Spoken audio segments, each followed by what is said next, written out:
IQ. He understands the sport. He looks at it in a mental sense. He knows what he needs to do. It's a fight. Crawford gonna have to stay consistent and win out. Gonna have to get ahead and stay ahead. You know what I mean? And then also looming is the controversy. Can Crawford win a close decision? I could never win a close decision. Crawford has the same, but I just feel like Crawford's ring eye coordination is better, and he has more fire in the body left. He wants to. When Lennox Lewis, the former undisputed heavyweight champion, speaks, the boxing world listens. Known for his analytical mind and ability to break down styles as well as his legendary career inside the ring, Lewis recently shared his thoughts on the highly anticipated clash between Terence "Bud" Crawford and Saul Canelo Alvarez. And according to Lewis, Crawford has the tools, the intelligence, and the adaptability to beat the Mexican superstar. Incredible talent, incredible IQ. He understands the sport. He looks at it in a mental sense. He knows what he needs to do to stay at the top and be at the top. He moves very well. He's a very elusive mover, and his work rate is high. I won't ask you who's going to win the fight, because I know it's a question you've probably been asked a million times, but I will ask you, do you think this fight goes the distance, or do you think this fight ends inside the distance? Interesting. Really an interesting. Star. This statement alone has sent shockwaves throughout the boxing community, with fans debating whether Crawford's pound-for-pound skills can overcome the size, experience, and power of Canelo. Let's break down Lewis's reasoning in detail, and why he strongly believes Crawford has the edge in this matchup. Always highly anticipated, and one this magnitude, you know what I'm saying? I think Canelo is hype too, because they know that Bud brings a different element, and the guys that he been fighting is now superstars. Bud is a superstar. It's a mega fight. It's an underdog fight, and like I said, I'm sure they anticipate, he has trouble with movers and slick boxers and stuff like that, so they're trying to see how he deals with that. Bud fans is understandable. Canelo got the power, he got the experience, and he's one of the faces of boxing, and so it just breeds anticipation. Want to see somebody do something great, and I think that's what everybody mostly counting on. It's a lot of hate though. A lot of people want to see us lose. Lennox Lewis began by emphasizing something many boxing experts often overlook. Pound-for-pound greatness isn't just about winning fights. It's about mastering multiple dimensions of the sport: skills, adaptability, timing, and ring IQ. Canelo Alvarez is arguably the biggest star in boxing. Great feints, moves well, whereas Crawford has the same, but I just feel like Crawford's ring eye coordination is better, and he has more fire in the body left. He wants it more, in my opinion. Whereas Canelo, in that last fight against the Cuban guy he fought, he just seems to me that that fire has just gone. Like, he was just getting the win and moving around and enjoying himself, which he can do, because at the end of the day, the guy, he's already cemented his legacy, so he can do that. So yeah, I got Crawford winning that fight.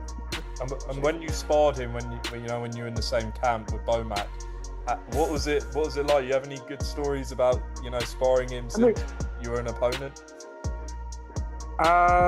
With a resume stacked with champions, he's conquered divisions from junior middleweight to light heavyweight, earning his place as a 4-division world champion. His victories over fighters like Miguel Cotto, Sergey Kovalev, Gennady Golovkin, and Caleb Plant highlight his power, pressure, and experience against the elite. But Crawford, Lewis explained, is a rare breed of fighter who checks every single box when it comes to boxing mastery. He's undefeated, a 3-division world champion, and most importantly, see, when I fought him as a fighter, I didn't know what to expect. But then obviously, when I sparred with him, I would try different things to really, how would I be able to beat a guy like him? And I was working on different things, and the guy is very tricky. He's a guy that always keeps on adapting your style, and also keep getting better and better as the fight goes on. So yeah, he's a very, very good fighter. I do like him because he came to my camp 2-3 times.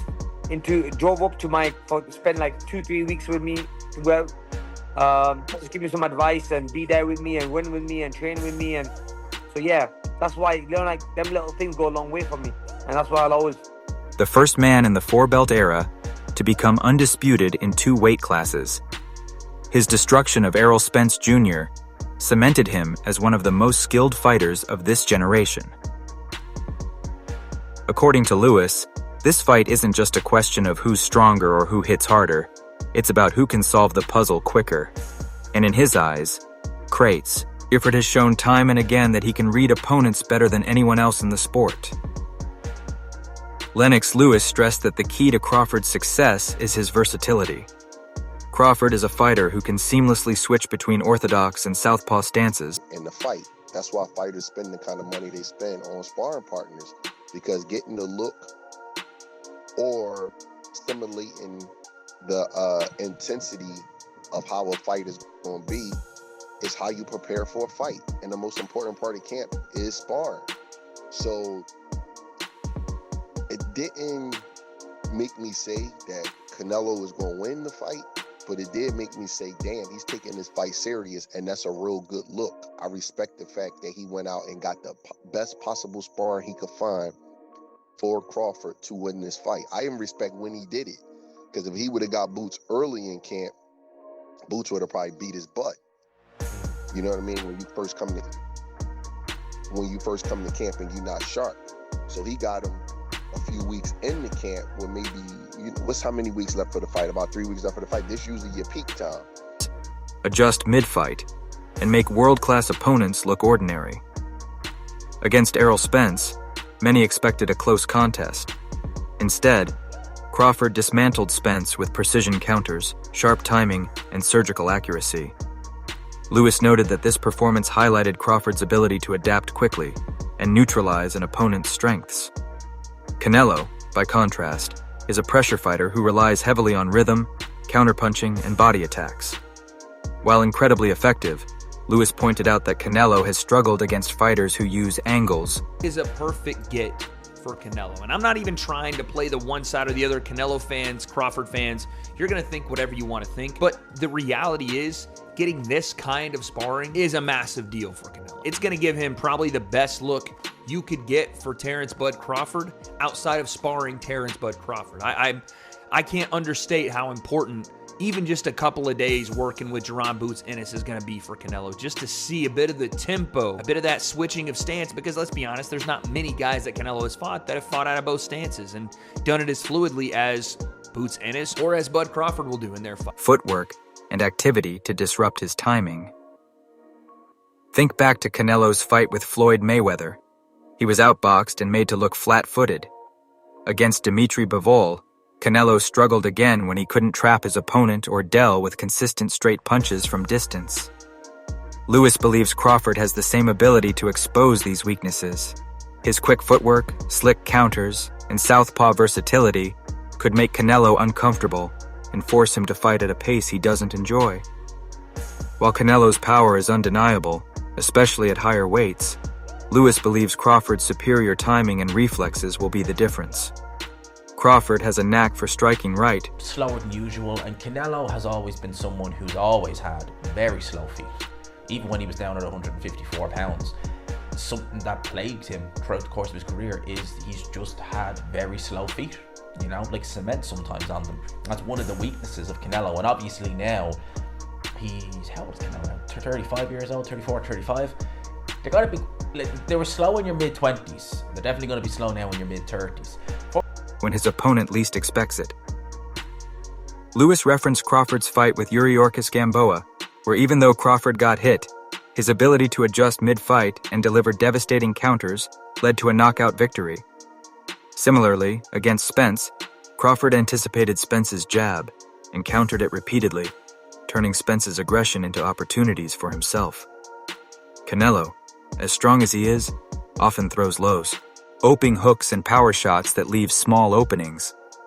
Lewis believes Crawford will exploit those openings, using sharp counters and perfectly timed punches to offset Canelo's pressure. Lewis address.